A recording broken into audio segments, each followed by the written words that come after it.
2 years ago, we got Morbed. Now we're getting Web. Was Madam Web any good, though? Oh my god, start the review. And now for our feature presentation.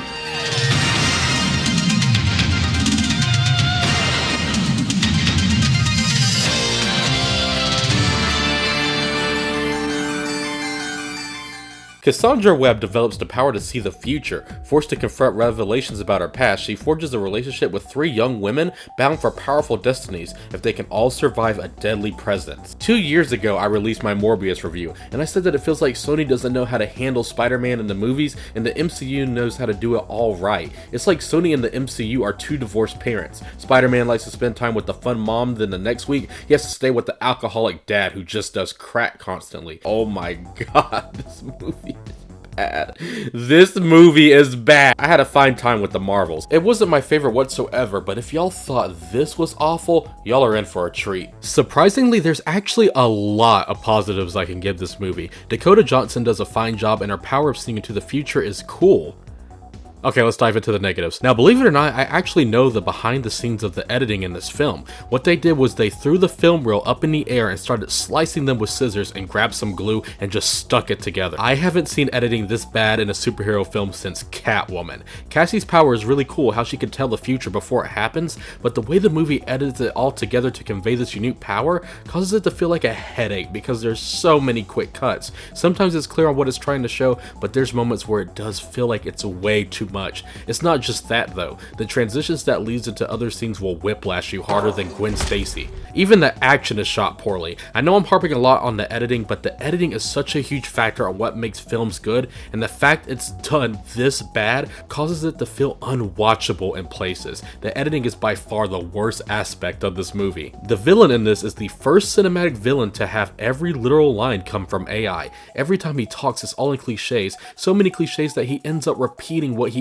already said at points. Near the second act, Cassie goes to explore her power's origins, and sadly, I mentally checked out. This movie caused me to just zone out because I couldn't really stand it anymore. The emotions I felt are the same ones I felt when watching Morbius. I felt bored. I questioned a lot of the bad filmmaking choices. It felt like I was mentally back in the same headspace I was 2 years ago. But which one was worse? Honestly, it's an extremely close call. Madam Web has a lot of good ideas, so when it doesn't go through with the potential, it hurts the movie even more, causing a lot of scenes to be extremely infuriating. Morbius was just consistently bad, but Madam Web had something good going for it, and then it just crashes, causing that piece of goodness to just fizzle out quickly, and you're left frustrated. I honestly think I would have rather watched Morbius, but it's kind of a pick your poison situation. I don't get Sony. I really don't. The 2 Venom movies are nowhere near my favorite movies, but they have a lot of entertainment factor. But Morbius is just a downright dull film with awful dialogue and one of the worst end credit scenes ever made. I'm still figuring this place out, but I think a bunch of guys like us should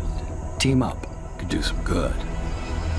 Intriguing. And Kraven looks absolutely stupid and bland, like a film that was made in the early 2000s. Not the good superhero movies of that era, but the bad ones.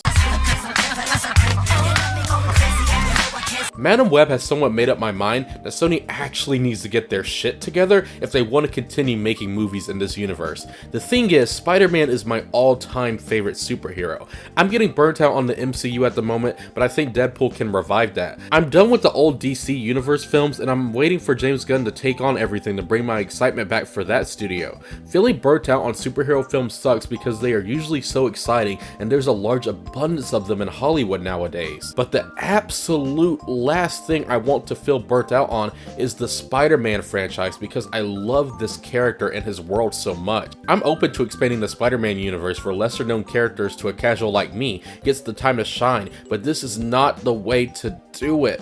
I was optimistic and thought Morbius was just a one-time huge misfire and it wouldn't happen again, but here we are with Madam Web, an absolute dumpster fire. Sony, just finish Spider-Verse and be done with all this. It's all you're good for.